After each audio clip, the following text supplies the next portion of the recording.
Hi, I'm Trevor Carlson, host of the Formula Podcast, where we break down and explore the elements of achievement in world-class performers. And today, I have a special guest with me. My name is Cat Cantrill, and I am the owner and founder of Vitality Fitness and Dance Studio. I empower and transform women through the art of burlesque, which is otherwise known as the art of the tease. Cat, Yes. thank you so much Thank for you, Trevor. Sitting down to chat with me. Yes. I'm excited to have this conversation again. Yes. And so I just really want to know, I kind of know this story, but I Yes. just want to share it with everyone else. How did you get started in dance? So I've been dancing my whole life, as long as I can remember. I remember dancing on a stage when I was 3 or 4 years old. My mom was a part of I'm from Phoenix, so she was part of the Scottsdale JCs, and they were putting on a fashion pageant. And she had a really hard time getting me off of stage. And I think at that point, she realized that I was probably, destined to be on the stage. And I had no fear back then. When I look back, they used to do talent shows all the time. And I did a solo for the talent show when I was 9 or 10 years old. And didn't have any fear of judgment, and I didn't win the talent show, and I remember being super upset about that. But one of the judges had pulled me aside and said, if it was up to me, you would have won this talent show. But due to whatever reasons that they couldn't award me. So to me, it wasn't about that reward. It wasn't about getting that. It was just, I just wanted to express myself, and I just wanted to dance. And not only dancing, but choreography. I would make up dances all the time. And so I knew it was something that was super special to me. And so I danced all through high school, was captain of the dance team, danced through college, and then stopped because I got married and had children. And when you are a mom, you don't really dance anymore, which led into really why Vitality existed and why I opened up this place. So you went from high school dancer to mom to Vitality. I did. Can you talk a little bit about how Vitality got started and maybe why? Because I know I've heard this story. I know we had this conversation once before, and even I was like, oh yeah, I hung out with Cat, and we talked about a bunch of different things, and everyone that knows who you are is just like, oh, Cat, I love Cat, she's awesome. And so I think hearing the backstory about how Vitality got started and why, I think would be really interesting. Vitality was born because of my own journey of rediscovery and because of I was trying to figure out who I was. When we lived in Detroit before we moved here to Cedar Rapids, I was a high school dance coach. And I knew that it was something, and I fell into that position, and it's a really long story, but I fell into that position, and I knew that was something that I was extremely passionate about. So for me, it's never been about performance. For me, it's always been like, I want to teach other people. Because I think that with dancers, there's different types of dancers. There's those that can choreograph, there's those that can teach, there's those that can perform. And even though I do consider myself a great performer, I get so much joy out of teaching and watching other people creating and teaching that, and watching these women grow. And so being a coach kind of enlightened me, but I knew that I wasn't going to coach. I was a single parent. I had 2 kids, and I went on this trying to figure out taking local dance classes. No, I know you do salsa, but salsa wasn't for me. I did Zumba. I was throwing myself everywhere, and I just wasn't happy. But I knew that dance was something that I can do, and I took a local pole dancing class. There was a pole studio in town, and that wasn't for me either. But I loved the idea of a woman feeling sexy and sensual and for me, one of the things that kept me back from getting back in the dance world was because I was older, first. Second was that my body had changed. I had children, and in the dance world, like, it might not be so much like that now, but it was at one point where you had to have a certain physique, especially in ballet. You have to have this certain physique and presence, and I knew I didn't have those things. Not to say that that's a negative, it was just a reality for me. And so when I took the pole dancing classes, even though I knew that wasn't for me, there was something that was being tapped into where it was this sensuality, and I did some research and I fell in love with the art of burlesque. Because burlesque was something, didn't matter your age, didn't matter your size. And I did some research and I was watching this and I'm thinking, man, this is something that I think I can really do. Not only can I do it, but I can choreograph it. I think that this is actually a really good thing. And so I went to the owner that owned that pole studio and I said, hey, this thing isn't really for me, but what if you offer burlesque classes at your studio? And I'll be more than happy. I can do that for you. And she's like, we've tried it. It won't work in this town. Sorry. Cedar Rapids doesn't want it. And I was like, oh. You don't seem like someone that takes no for an answer. No, you're right. I don't. Right. You can even ask my students that. Right. They're like, don't fight her, don't fight her. You know, where they're like, no. Yeah, they know that they can't fight me on things. But there was an instructor at that pole studio, and him and I became fast friends, and I remember talking about it. I'm like, why won't she let me do this? And I just think it's a great idea. And he was like, why don't you just open your own place? And I was like, I can't do that. And he's like, yeah, you can, actually. And he really saw something in me that I couldn't see at the time.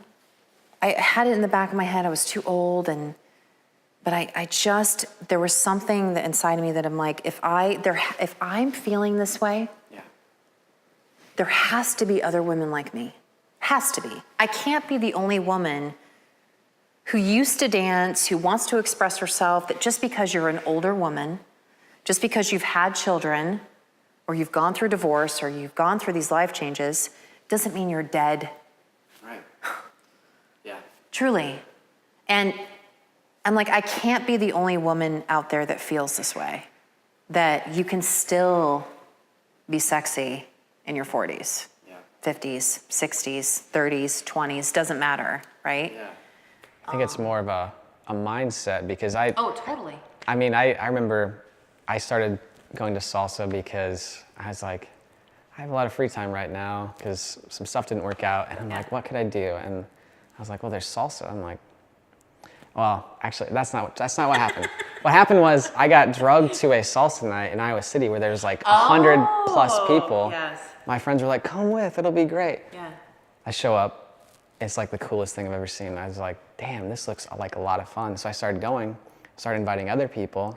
And then the responses I would get would be like, I can't do that, or I don't know how, or Right. or oh, that's just not for me. I would love to learn how to dance someday, but I just can't. And Yes. I'm like, do you see, like, this is not meant to dance salsa, but I'm doing it anyways. Right. So if I can do it, like, it's possible. So I feel like, permission to other people to do it. yeah, and Yeah. some of them have joined and some others have chosen not to, but I'm Right. like, it's so much fun. Why Yeah. wouldn't you want to at least try? Right. Yeah. So anyways, Yes. yeah, you were talking about how other women had to feel the same way that you did. Yes. And it doesn't really matter the age, it's just more of like, I think that almost this like barrier gets put up somehow. Oh, absolutely. You're like, oh, well, I'm this now, I can't do that.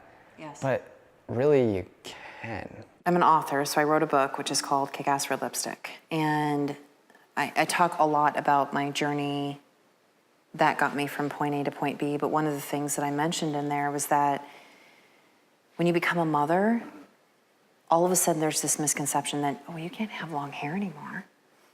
You're a mother. And I remember my own mother sitting me down and being like, you're a mom now. It's time to cut your hair. And I remember cutting, like it's this rite of passage thing where if you're a mother, you can't have long hair, you can't have dyed hair, you can't have, and I don't know where that memo is. Clearly it passed by me. But, you know, one of the things that I try to teach women all the time is that this is what people, you know, this is what people are telling you to do. You don't have to do it. There's no law that you have to cut your hair when you become a mother. Yeah. There's no law that you can't, that you have to stop dyeing it, that you can't wear that mini skirt that you've always wanted to wear, that you can't wear those high heels, that you can't, just because you're a mother or just because you have this job or just because you're married or any of those things. Like when a status changes in a woman's life, when something happens to her, she puts this label on herself because of the pressures that she gets from society, and she thinks that she can't do the things that she used to be able to do. And my job is to show her, yes, you can. And I had a class recently where I have this crazy patterned like shirt and pants. And I showed up to teach class, and one of my students came to me and she was like, oh my God, I love your outfit. She goes, I could never wear that. And I go, why? I'm wearing it. The world's not crashing down. I don't think that anything's happening. I'm wearing this crazy outfit. Why couldn't you wear this crazy outfit? It's you that's preventing from wearing whatever you want to wear. Yeah. And she was like, whoa. Like her mind, she just like, just by having another person say, you don't listen to that, just be true and authentic to yourself. And having another woman tell her that, she was like, oh my God, she's totally right. I can wear whatever I want. That's why when women come to my studio, they're wearing the typical like gym attire. So like the pattern leggings, the, you know, pattern or whatever gym top, and their hair, they got the sweatband or their hair's all pulled up. And it's really interesting. So I'll teach like a lap class, or I'll teach some kind of sexy class, and like halfway through you can tell she'll take her ponytail out and like do this. And I'm like, yes, she's getting it. Yeah. She understands. And what do you think happens? Like, I think it's just by this environment that I've created for them. I think out there we're so afraid of being judged. Women are so petrified. I mean, family members, you know, friends. And it's interesting, when women first come here, they don't want to tell anybody that they're coming here. It's like a secret. Yeah. But then after a while, and after they understand really what this place is, next thing you know, they start checking in. They start spreading the news. They start talking to their friends. Yeah. And women all the time are coming to me going, I have friends all the time that come up to me and they're like, I can't believe that you do this. It's like a secret society, like a secret club, which is kind of cool. But very cool. Yeah, I think, but you know, they're spreading the news. And so what happens is that since I'm giving them this soft place to land, since I'm giving them the comfort of this studio and knowing that there's no judgment, there's no mean girls, there's none of that, it gives them the freedom to express themselves. And so like, the leggings turn into fishnets, right? And the tops turn into bras with like sheer, you know, on top. And like next thing I know, she's wearing red lipstick to come to fitness classes. And to some people that might not be a big deal, but to her, it's a huge deal because I'm breaking down the barriers. I'm breaking down those walls with her and giving her that safe place to where she can love her body, express herself as such in a way, and know that the other people that are surrounding her in here support her and love her and encourage her. And that mindset starts to change. I can't tell you how many women I've helped go through divorces. Been on a journey with women that have been single to where they finally have found the right one. Women that have been so disgruntled in their jobs to where just because of what vitality is, It gives them the courage to leave that job and to pursue, or quit their job or go back to school, or finally stand up to themselves, stand up for themselves to their boss. I know it's burlesque, and so many people are afraid of that. Yeah. It's just a tool, man. Yeah. That's it. It's just this incredible tool, because the way, women and their body image, they say that 90% of women hate their bodies. Doesn't matter her body type. 90%, and I think the 10% are lying. The other 10%, truly. I've never met a woman who said, oh no, I'm the complete package and I love everything about myself. Yeah. It's not true. But if a woman perceives herself and looks at herself and looks at her body, that she loves herself and loves what she sees in the mirror, I mean, that's why this place is surrounded by mirrors, because I don't want to really give women a choice. I want them to look at themselves. Amazing things and magic starts to happen. Since they start loving themselves, they perceive and look at their world in a completely different light, to where they'll finally go through that divorce, or they'll finally get their shit together to where they are a good suitor for a companion, or stand up to their boss, or decide that maybe being a stay-at-home mom is not what they really want to do. They want to pursue a career, so they go back to school. Yeah. We're not just a burlesque studio. Right. It's almost as if you help people to express themselves in one arena, or I guess arena, if that's the right word. No, sure. And absolutely. What that does is it kind of moves over to other areas of life too, where I think everybody can relate to this, where you have this like gut feeling about something, or you know you need to do something. Right. Whether that's leave a job, ask someone on a date, break up with someone, move, travel, whatever it is, everyone has that little thing inside that they want. Right. Or they feel is their next step on their journey. Right. And it's really hard a lot of the times to do that, especially if you've waited or haven't done it for a while. Right. Or you've sat on the decision. Yeah. And it sounds like from what you do here, you almost allow them to, once they start to come out of that mindset in here, it allows them to do it everywhere else. Right. Am I on the right path? Oh, absolutely. Okay. No, it trickles. Absolutely. And, women come to me and they're like, thank you for doing this for me and doing this for me. And they try to give me that credit, but I always say, this is all you. Yeah. I'm not working on your life. You're working on your life. I just push. Mm-hmm. That's all I do. You're like, oh, I can't. And I always go, yep. Sounds like you're almost like a personal trainer in the... A little bit. I like to think of myself as the Yoda, in a way. Yeah, I love that. I'm the guide. Yeah.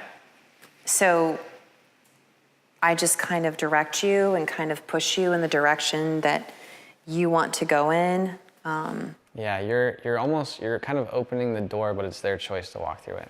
Right. And I used to take it super personally too when women would leave the studio. Of course, I want them to stay here forever. But I think sometimes I don't consider myself a life coach, because I think that word can sometimes, I think that label, when you say life coach, people go, ugh. Yeah, there's something about it. When you said that, I was like, oh, yeah, right. Yeah. Transformational coach, I help women transform, is probably a better term, but I think, sometimes there's this stigmatism where life coaches want you to keep coming back. You just give them just that much information to get them to keep coming back. And I'm the complete opposite. I'm like, here's all the information that I have, and take it for whatever it's worth and run with it. And of course I want women to stay here forever, but they don't. And I used to take it super personally when I first opened, and when I was in business for the first 3 years and they would leave, I was like, oh, they're leaving, they're not going to be students anymore. But now I'm like, it's a celebration. Yeah. Truly. They've come in here, they get what they need from here, they grow, they make decisions for themselves, they figure out what it is that they really want in their life, and they're like, I'm good. Yeah. I don't think I need Vitality anymore. And sometimes they come and go. Sometimes they'll bounce and they'll leave for a while and come back. And I love that I have that. I love it that I have this place. And I love the fact that I can tell women now where they leave and I always go, I'm always here. That Vitality will always be here. Mm-hmm. Cross my fingers.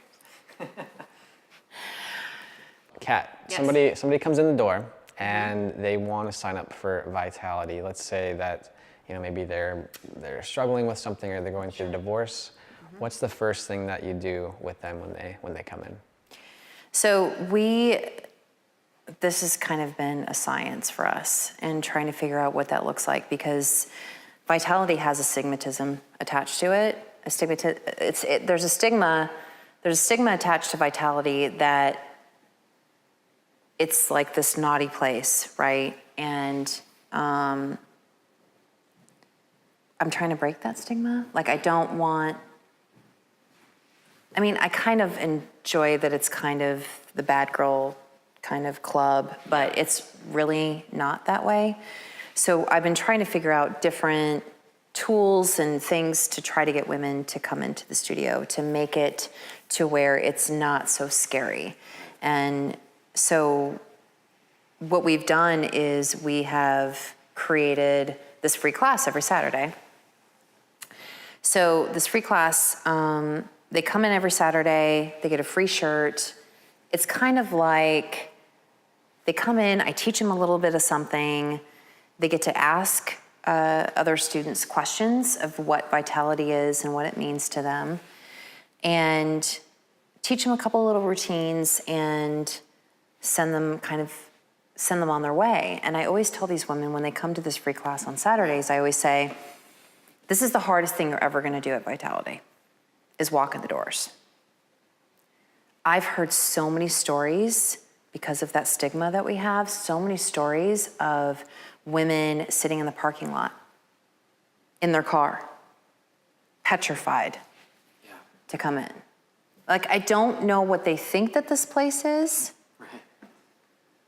And I always make a joke about it. I'm like, yeah, we don't run around naked. And I'm like, okay, maybe sometimes. But, they're your neighbors, they're your teachers, they're your friends, they're your, women from all life forms. Doesn't matter. So they'll come in, and then some of them are totally like, nope, you have to be ready for this place. And some women aren't ready. They don't want to have anything to do with it. And then some women think that it's one thing, but end up finding out that it's actually something else. But when they start coming here, they'll sign up for a class, and they soon realize that it's more than just burlesque. It's more about loving yourself, that it's this instant family of women that are like-minded, women from all walks of life who have the same philosophy, that are tired of the women hate women. And because that's what society feeds off of, that's what reality TV is, that's what, women aren't supposed to get along with other women. And I can't even tell you how many times, if a woman comes to me and she says, oh, I don't have any women friends because I don't get along with women, I just have all men friends. I'm like, then this probably isn't the place for you. And so why women are pinned up against each other when no one else can understand what you're going through than another woman is crazy. And so when women start coming here, they realize that it's more about a way of life, and how you look at things and how you treat yourself and how you treat other women. So they start viewing their workplace differently. They start interacting with the women in their life differently. They start looking at themselves differently. They start loving themselves, and they start to go through a transformation. So when they first come to me, they're like, I can never perform. Never. And I always go, okay. And are you calling bullshit in your head when that happens? I always go, okay. I'll wait. And sure enough, then she'll come to me and go, well, I think I want to perform at Showcase, which is like, so we have Showcase every 5 weeks. So 4 weeks they learn a routine, and then the 5th week we have like a mini recital here in the studio. Yeah. And so next thing you know, she comes to me and she's like, yeah, I think I want to perform at Showcase. And then she'll perform at Showcase. And then she's like, oh, I think I'm going to bring my friends. And it starts like this journey of accepting herself, accepting the women that are around her, loving herself, and wanting to include other women in that process. And then she'll come to me and go, I could never be on troupe, the Va Va Voom, my burlesque troupe. And I always go, okay. And then tryouts will come. And then next thing I know, she's on the roster. She's trying out for the Va Va Voom. And then she'll make the Va Va Voom. And then when we perform at our shows, pasties are always an option. I don't ever make my women go down to pasties, and I'll talk about that whole process in just a minute. But pasties is something that I feel like that she needs to decide for herself. And so she'll go, no, I will be on the Va Va Voom, but I will never go down to pasties. And I always go, okay. I'll wait for that. Sure enough, a show will happen where half of the Va-Vas will go down to pasties, and then she'll reflect and go, well, she went down to pasties. So she's giving her permission to do that. Yeah. Well, she's going down to pasties. Why am I not going down to pasties? So next thing I know, there she is at a show. Yep, I'm gonna go down to pasties. And she does. And then she comes off stage and she's like, what's the big deal? And I'm like, right. Yeah. And I'm like, well, how do you feel? And she's like, oh my God, I feel amazing. I feel beautiful. I feel empowered. I love the fact that I'm accepting this and I'm able to go down to pasties and I don't care. Yeah. It's liberating for them. Yeah. And so there is like this journey that I watch these women travel. And when they first come to the studio, it's so amazing to me because I get to see them walk in. Yeah. And I get to see them change. Is it typically, don't be sorry. Is it typically they come in and they traject kind of towards that, and is there any hiccups along the way that you kind of have to work through? Oh, sure. So there'll be judgment with family, there'll be judgment with friends that might have them take steps backwards. Money, I mean, it is a paying membership, so some women will encounter, financial problems or things that are going through their lives on why they can't come to the studio. Some women don't have that desire to be like on the burlesque troupe, but they love the fact of performing, and so they'll kind of just stay in that student space, and they're completely content with that. And that's really important to me too. And I tell these women all the time that have been dancing with me for years, but are still like taking classes. I tell them all the time, I'm like, it's so important to have you in these classes because as new women are coming in, you're the face of Vitality. I mean, I know I am, and I know my instructors are, but you're the one that's interacting with these students. Yeah. I mean, I'm standing up at the front of the room, directing the room, but the students that have been here for years, if they feel like they're stuck or whatever, by really kind of being a big sister to these women that are coming in, and I always have to like kind of sometimes tap them on the shoulder and go, remember how you were when you first came in? I do. And help her on this journey. She's broken, she's gone through this stuff in her life. Yeah. So it's your time to be that person for her. Yeah. And I think that these women, it reminds them, like I think sometimes the women, it's dramatic. This is burlesque.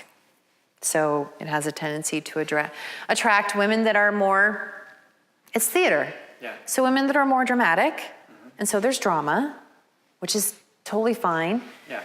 But, my job is to kind of reel them back in and go, remember what we're about. Remember what Vitality's about. Remember how you were when you came in here. Let's go back to our roots and remember what Vitality represents, and remember that the things that we do in here have benefited you. Now it's time to help her. Your purpose is not to really make them fit. I guess it's right. Physically fit. Right. It's more of a. It's a byproduct for sure. Yeah, I'm imagining if you dance that much, it probably is. It is. But it's more of a. You're helping them with their like mindset, really, or it's like their mental fitness, mental health. Yes, absolutely. Versus physical, and yeah. So I have two questions that I have. So I'm gonna ask about pasties real quick, just to make sure. I know. I was gonna say. Yeah, just to make sure that I know what they are, but I just want everyone listening to know what they are. Sure. I would imagine that it's not a common thing that most people know what it is. So what are pasties? So pasties are just basically discs that cover a woman's nipple. Okay. And they can be different things. And sometimes they can have tassels, and sometimes they're rhinestones, sometimes they're like, depending on the act that she's doing, it could be some like of a theme. So like if she's doing something for like if she's like Superman, then she can create like Superman pasties. So it goes in line with whatever her performance is. Okay. And one of the pushback that I've gotten with what I do is that I'm objectifying women. You are? I am, because of what Vitality is. So I am creating this platform where women are objectified. I get it. I understand. However, pasties is something, and what I tell my audience all the time is that they're just along for the ride. Women go down to pasties for themselves.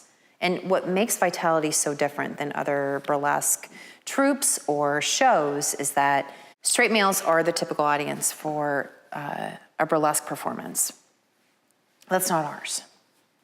The typical audience member is usually a female, anywhere between the ages of 25 to 44. Friend of the performer. Right, friend of the performer, or someone that's heard of us, or found us. But it's the women that are attracted to what we're doing. And then usually if there's males that are coming, they're usually attached to women in the show. They're there on a date. There's not a burlesque show for a date? Yes. That's surprising. That's kind of cool, though. Or like married couples or people that have been together. Absolutely. I mean, we have for sure couples that follow us. Okay. Like every time we have a performance, they are cool. getting tickets. I was just a little. I guess I was thinking like an early date. Like, hey, I know we just met, but let's go to a burlesque show. I got burlesque tickets. First date. Let's do this. Yes. Yeah.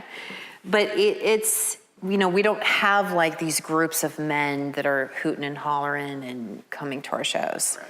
And what I always tell our audience is that they're just along for the ride.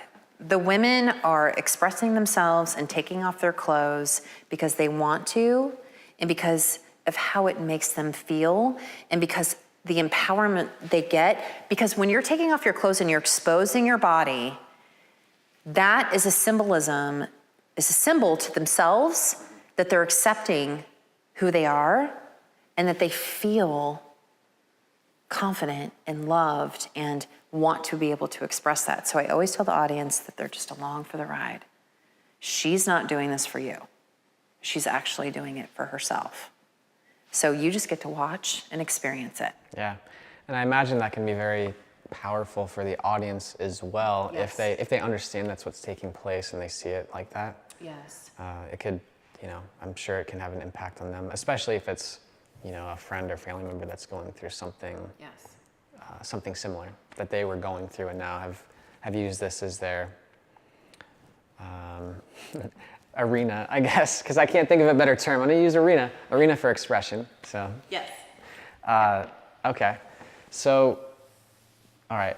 If you imagine that there is a woman out there that, you know, maybe is going through, whether it's divorce, midlife crisis, just struggling, whatever it is, and you had the opportunity to really give her a message or to say something to her, to like encourage her to either come to Vitality or just find some way to express herself and get her, for some reason I was thinking mojo, but I don't think that's the right term, but Get her groove back? get her groove back, yeah. Yeah, sure. If you could tell her anything, what would you tell her? That she's being too hard on herself. As women, we have a tendency to do that. We love to beat ourselves up. We are our worst enemy. And that, you know, if for a woman who is struggling or is searching for that next thing, and it's usually a life change that happens, right? So a divorce or a new baby or moving to a new town or something, that's what catapults a woman into kind of reflecting on herself and reflecting who she is, that it's not too late, ever. And that to not be afraid. And I had an event yesterday where I was asked to give a quote, and one of the things that I said was that you don't ever want to ask yourself, why didn't I do this and why didn't I do that? Because someday it is going to be too late. You want to be able to look at your life and go, at least I tried. I tried this and I tried this and I tried that. And I think so many women we're always making excuses on why we can't do the things that we want to do for ourselves. Yeah. Kids, significant others, jobs. Yeah. Money. Women love to tell me, well, I can't afford it. As a woman myself, I know that I spend money on things that I value as important.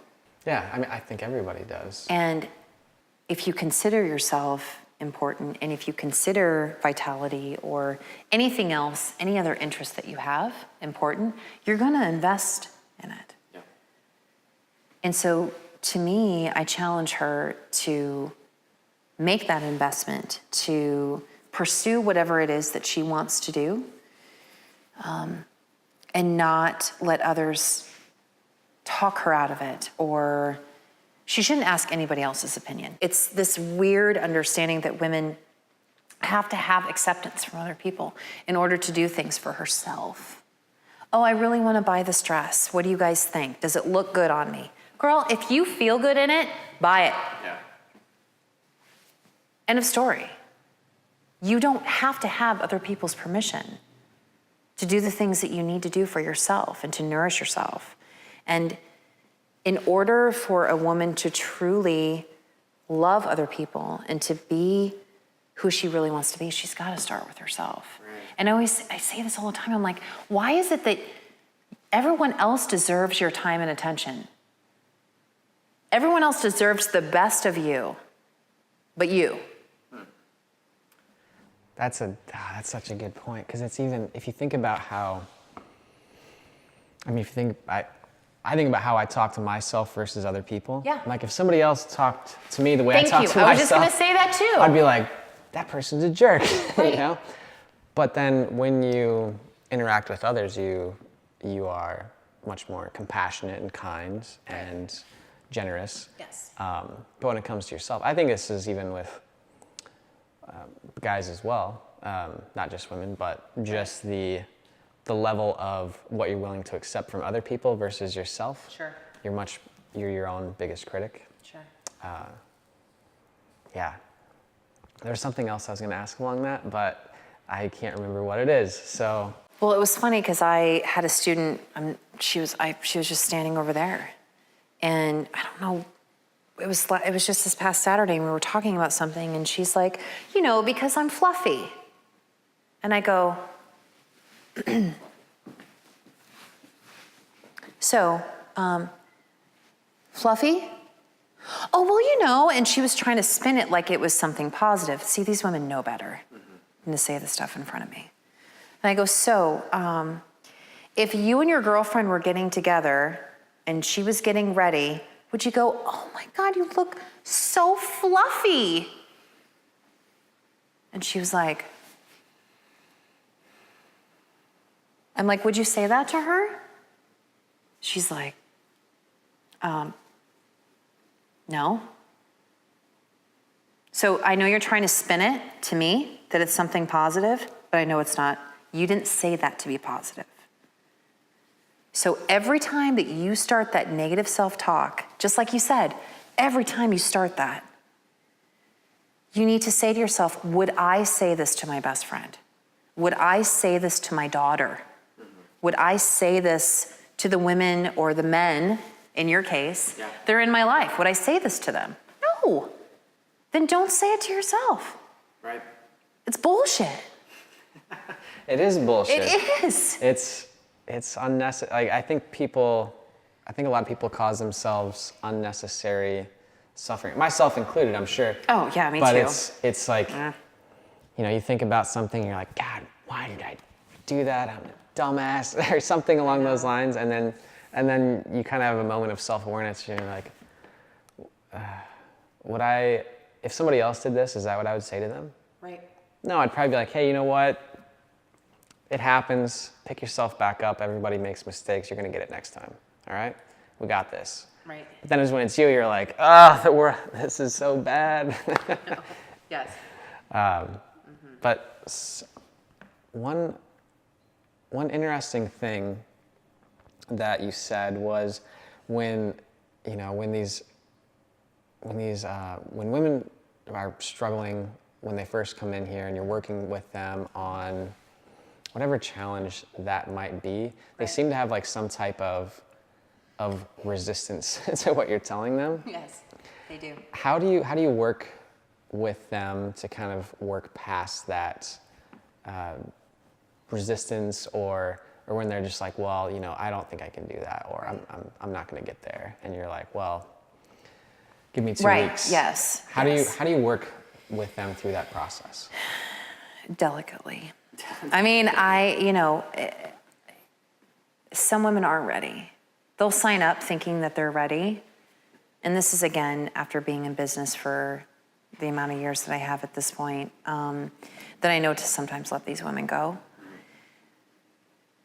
But I have, first class is I always say, okay, the hardest thing about walking into vitality, but when you're learning a choreographed dance, it's a muscle memory thing. And if you've never learned a choreographed dance before, it's different than just freestyle dancing. You have to remember, cues with the music and counts, and then moving your body. And not only just moving your body, but moving it in ways that you don't normally. Like I always joke with the women, I'm like, we don't go to the grocery store and we reach out for the,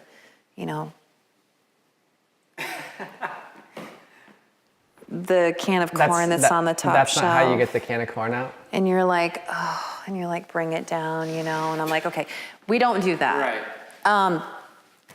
So these aren't movements that you normally do in your everyday life. I was picturing sometimes. you grabbing the... Did you? Yeah, I was like, I would probably laugh if I saw someone doing that at the store. I'd be like, you'd be like, what? Are they okay? Yeah. Do they need help getting that? Yeah. Either that or you would step back and go, I'm gonna watch this for just a second. I'm gonna take a peek at what's going on. So they get discouraged. Yeah. And I've told all my instructors this too, that it's when women first start coming here, it's like the most crucial time for them, and to really nourish them and to continuously pump them that they're in the right place and that they need to be consistent and just keep coming, because it's muscles, it's muscle memory. And the more you keep coming, the better you're going to get.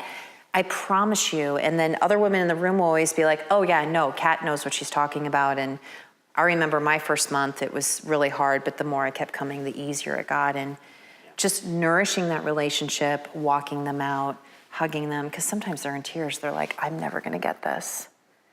And just giving them that positive reinforcement, being like, I promise you, you will. Because the reality is that vitality, 70 to 80% of women have never danced before. Wow. I have that 20% that like want me to kill them, like, and I push them, you know, in my dance classes, but on average, it's about 80% of women that have never danced. And so to be super delicate with that and to kind of guide them on this, be the Yoda, right? And guide them on this journey of not only of rediscovery, but of dance and be able to express themselves in a way that they've always wanted to be able to do. So I mean, we talked about this a little bit before at the interview, and you know, it's not easy running a business, and it's probably especially not easy running a burlesque dance studio. Yes. So why do you, Midwest, for sure. yeah, the Midwest. Yeah. So why do you keep going?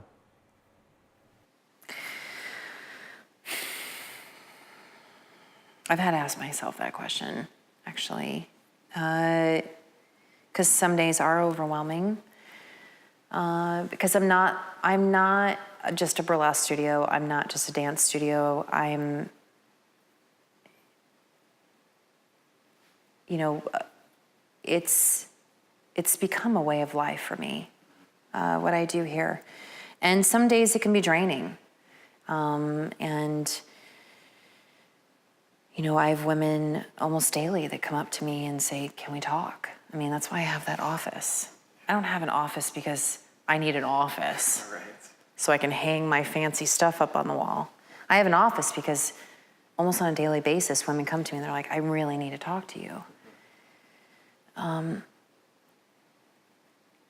I do this because I remind myself of who I was when I was broken.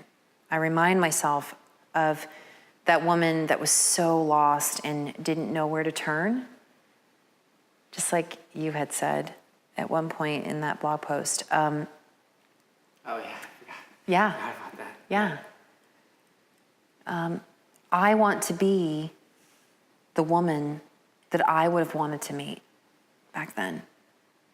Because I didn't have me. I did. It was in me. It just took me a long time to get there. Yeah. And if I can assist these women in their journey and just be the little bit of a push, I'm just gonna keep doing what I'm doing. And it's worth it. The drama, the shows, all of it. I mean, fighting with Cedar Rapids to take me seriously. I mean, all of it is worth it because I will have a woman contact me and be like, I'm thrilled that you exist and my life would not be the same without you. And because of you, these things have happened. I mean, I have pages and pages of testimonies. And I'm not saying that like I'm like, I got all the testimonials. right. Right. I stalk myself. Like when I feel, I know it sounds crazy. I was like, wait, what do you mean you stalk yourself? Like, God. But like because sometimes it's so hard. It's hard to be creator, which is what I'm doing. I'm creating choreography, I'm doing these shows, I'm creating content for my students. But then I'm also like coaching them and assisting them. And then I'm a business owner and I'm an accountant and I'm an advertiser and I'm a marketer and I'm doing all of these things. That sometimes it is overwhelming. And something will happen where I get really discouraged or I'll get it's getting worse now, but I'll get a troll on my social media that says something horrible to me. Yeah. And being an empath, that can just completely send me off in a tizzy, and I kind of start going in a downward spiral. So I start stalking myself. I will literally Google myself and start looking at the pictures that are there and start looking at what's out there and the articles, the testimonies, the things that women have said. And then I go, okay, I don't do it for the money. I do it for what I can offer these women to help them change their lives. That's what keeps me going. Yeah, somebody told me this story a long time ago. It was, I think I was in college, I was taking some class, and I went to this like financial literacy class about like being able to retire early and stuff. This guy's name's Mike Finley. He's a good friend of mine. And he told this story. This is going to seem a little off right away, but it'll make sense. Okay. Yeah. Gotcha. So he tells the story of like this golden Buddha that's somewhere in India at some point in time, and there's this army that's coming like stealing all the gold and tearing down the statues and melting them. So these monks like cover it up with dirt and mud and sticks. So then when they come, they see this statue and it's like, oh, it's made of wood, it's dirty, there's no gold there. And then everybody forgets that it's like made of gold. And then 100 years later, some monk is like sitting on, I'm probably butchering this story. Somebody actually probably knows what it is. And they're like, he's doing it wrong. But so some monk like sits down and a piece of like dirt or mud or sticks or something falls off and he sees like gold underneath. And then slowly but surely they like chip away all the rest of it and they find this like golden Buddha underneath all this like stuff that they just thought was like a junky garbage like stone or wood statue. And the whole point is like this hero's journey is like you are the golden Buddha. It's just a matter of knocking off all the dirt and the mud and all that stuff that you've either imposed on yourself or society has, to the point where you can be that person that you've always wanted to be. Right. You know? So I feel like that's, in a way, that's like your Yoda, role in this is helping them to work through that. That it makes sense in my mind. I hope it makes sense to everybody else listening. But yeah, I think that's awesome that you do that for these people, and I think that just from the conversations I've had, it seems like women really appreciate everything that you've done. So there's always going to be a troll or someone that says something. Yeah. And, you know, and that's okay. It is okay. So I think that kind of winds down most of the first part or the majority of the interview. Yeah. I just have a few typical questions I ask everyone. Sure. So the first one, is there anything that you try to do on a daily basis that you feel like gives you kind of a win for the day, or some type of routine that you like to do? For me, when I attack my day, it's, even though I have this role now with Vitality, I still get up, get ready, put my makeup on for me because it makes me feel amazing. You know, wear the clothes that fully represent myself. I think a lot of women think they wear clothing that other people want them to wear. I think a lot of women are not able to express themselves the way that they want to in their clothing. And that's a completely different podcast. We can go through that another time. But so I get up and get ready and dress myself how I want to be presented that day. And that way, every interaction that I have, when I pull myself together and doesn't matter how I feel when I get up in the morning, and there may be things throughout the day that I don't want to deal with, but if I present myself where I feel confident in how I look and that I feel good about myself, my outlook on my entire day changes versus just rolling out of bed and just rolling with it. Just rolling with it, yeah. Yeah, I think it's important to show up as whatever makes you feel the best. Right. I mean, even if you're, rocking fuchsia hair, or or if it's that, or it's like, I don't know. It's probably different for everyone. Somebody gave me shit the other day because for Halloween I went as Macklemore, because why not? Well, yes, I can totally see that. Yeah. Right. Yeah. So I got these like leopard pattern sunglasses from Goodwill. Yeah. And they're the only sunglasses I own at this point. So I like throw them on, like driving to work or like driving home from work, or maybe sometimes just for fun. Right. And someone's like, oh, those are women's sunglasses, right? I'm like, yeah, I don't care. I'm like, it's fine. But you feel badass. Yeah, I'm like, I got leopard pattern sunglasses. Right. It sounds absurd saying it out loud. But it's a total pattern break. Right. And I mostly just do it because I know it's absurd. Like, I'm not like, I love leopard skin. It's just more or less like, these look ridiculous. Right. And I want to wear sunglasses. Right. So I'm going to do it. Yes. I love it. Yeah. Good for you. Thank you. Yes. I think everyone should have something, whether that's bow ties or wearing like a what's the style from like swing dancing? What's that? I'm trying to think of the right. Yeah, maybe it's like pinup. Like if you like to wear pinup, like wear pinup. Right. It's just do whatever makes you feel like the best version of yourself. So, Amen. thank you. I approve. Thank you. Yes. Next question is, what's the most? Well, you can't say your own book. The most impactful book that you've read. And I knew you were going to ask this question, and I am not a reader. Never have been. Unfortunately, I don't know. I guess I'm just one of those people that instead of sitting and reading, I've always just wanted to attack life and like experience it. But I know this is going to sound hokey, but to me, so I watch on occasion.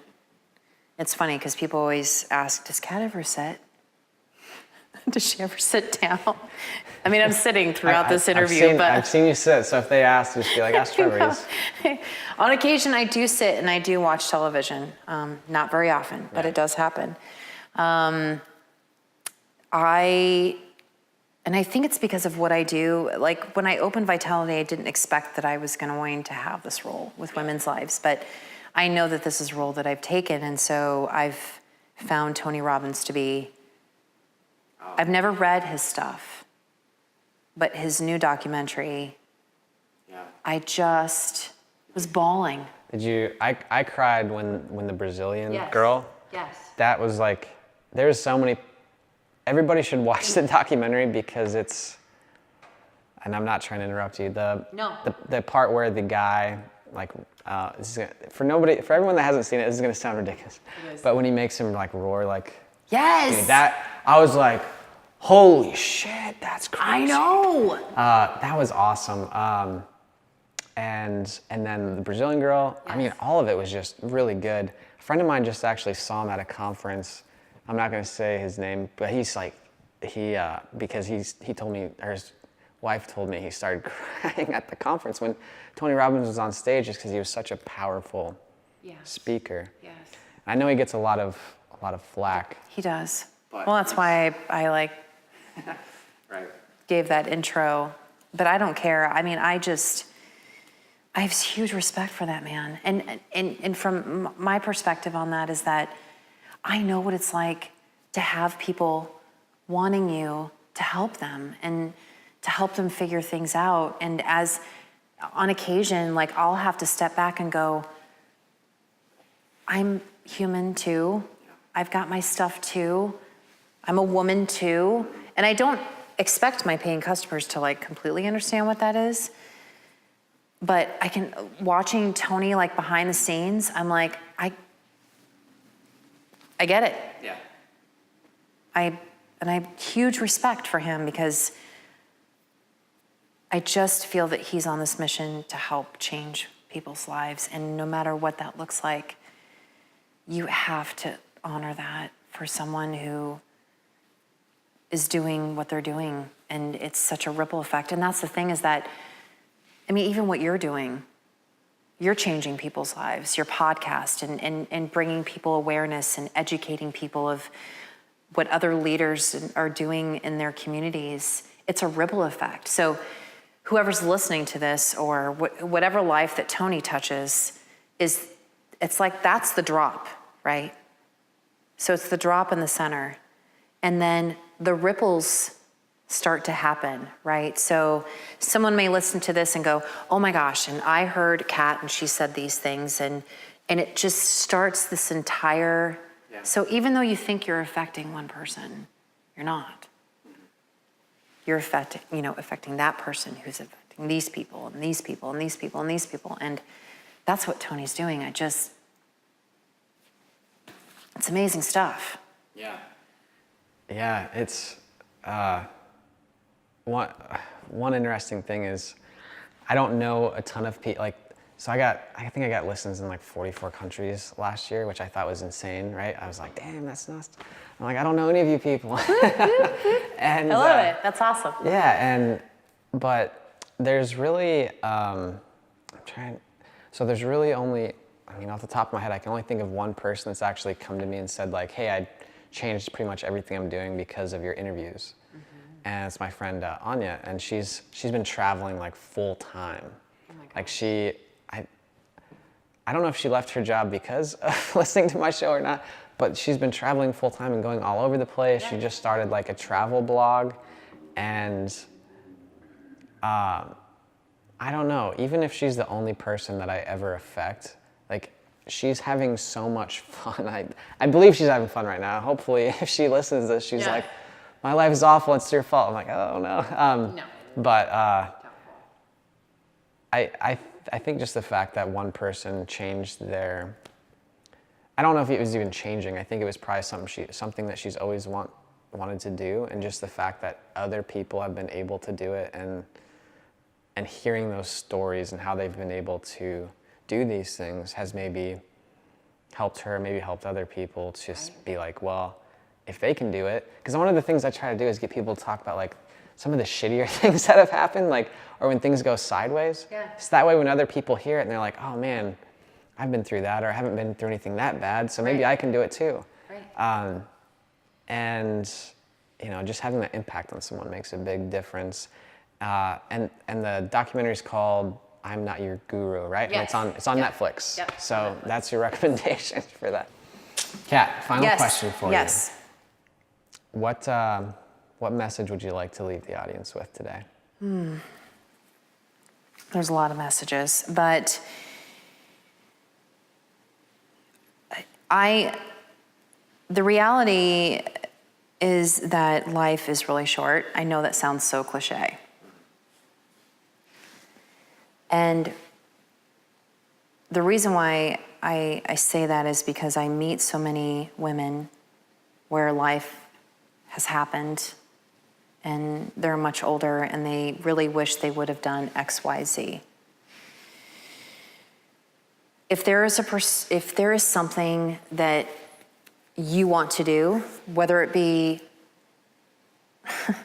going back to school or pursuing a different job or leaving that job or finally taking the steps to get that divorce or moving out of the country or leaving your city just in general, any of those things, just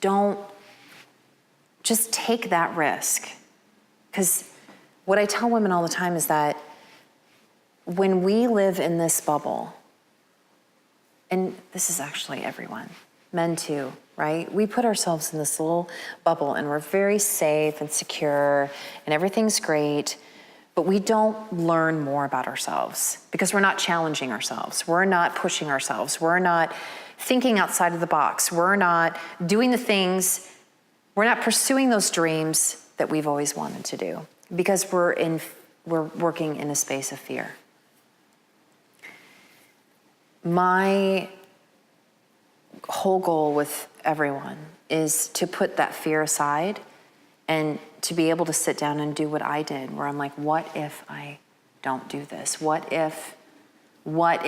And to just go ahead and move forward with whatever that looks like, because you have nothing to lose other than to fail. And in the big picture, if you fail, okay. You're not dead. You're not dead. And okay, you failed. But guess what? Through failure, through all of this, when you discover more about yourself, when you step outside of the box, when you finally pursue those dreams, when you finally go back to school, when you finally do the things that you've always wanted to do, growth happens. You learn more about yourself. Don't you want to date you? Right. You're dating yourself. What are my interests? It's like when you go out, you have a dinner. I tell women this all the time. You go to a dinner and people go, what are your interests? And she's like, well, so-and-so's in Little League. No. What are your interests? Majority of the time, they don't know. So whoever's listening, I challenge you to find out what those interests are. What is it that turns you on? What is it that you want to do? And to not have fear to pursue those things, because the worst case scenario is that you're going to fail. Okay. Moving on. Yeah. So go do it. Go do it. All right. Well, ladies and gentlemen, that is a wrap for this week's show. A big thank you to Cat Cantrill for taking the time to sit down and chat with us on this episode. For more episodes of The Formula, head on over to helixacademy.co. I'm Trevor Carlson, and I look forward to tuning in next time.